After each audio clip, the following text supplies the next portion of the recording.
Hi, welcome back to Storytime with Susan.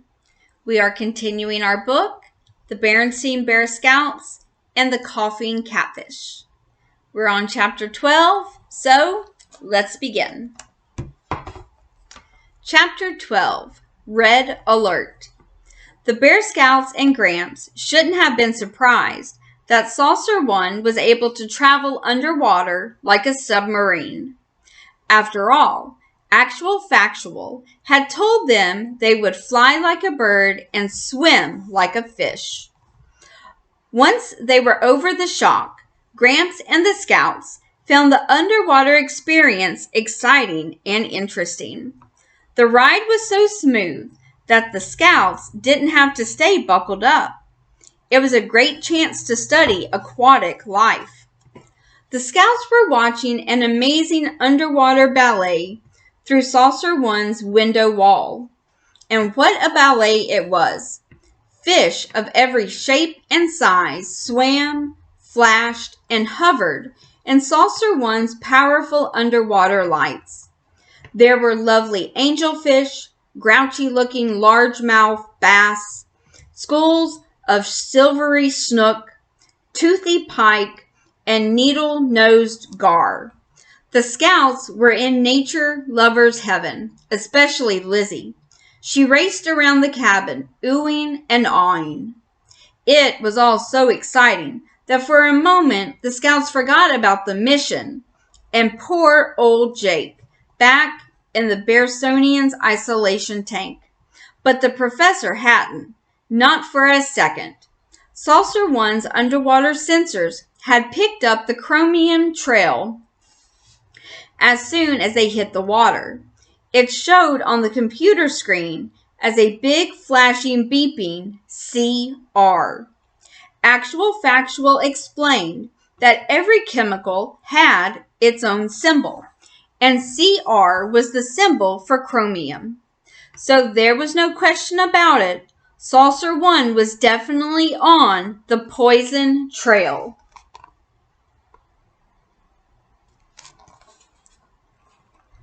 But there were other questions. One of them was on Scout Fred's mind.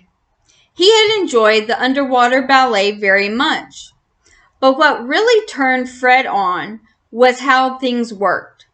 What Fred couldn't figure out was what was powering them through the water. Actual Factual was happy to explain. "It's really very simple," said the professor.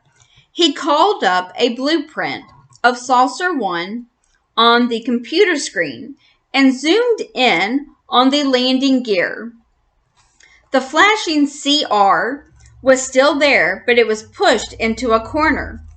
"The floats," explained the professor, "are really miniature submarines.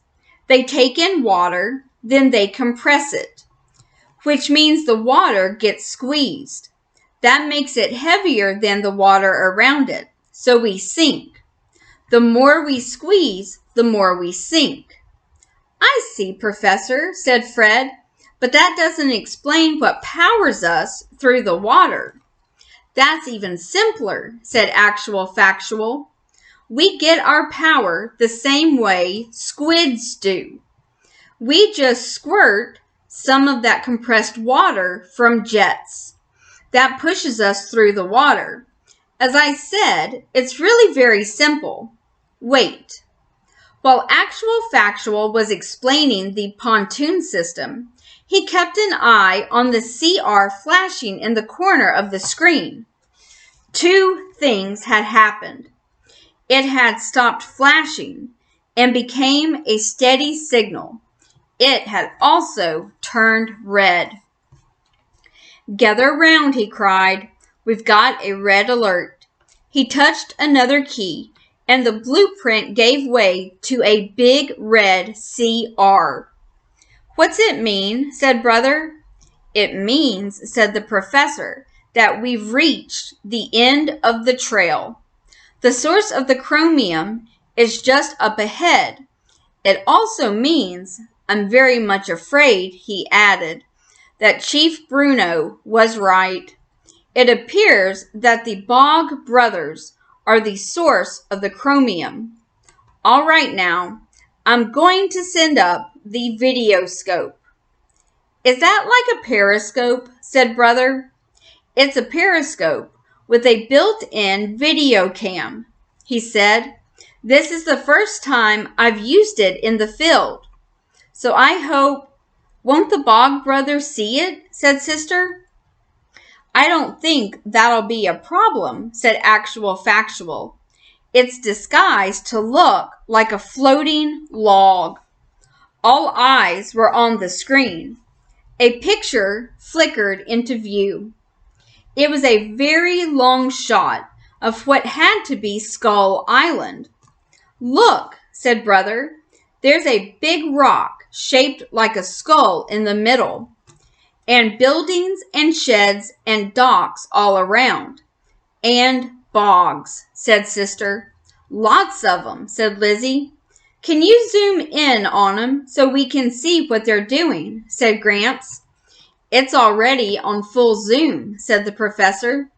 So I guess we can add lake poison to gun-toting, bootlegging, and barn burning, said Gramps. No doubt you're right, said the professor, but I can't for the life of me figure out the how and the why of it. What are we going to do, Professor? Said Brother. We're going to get into our scuba gear, said the professor, and find out the how and the why of it.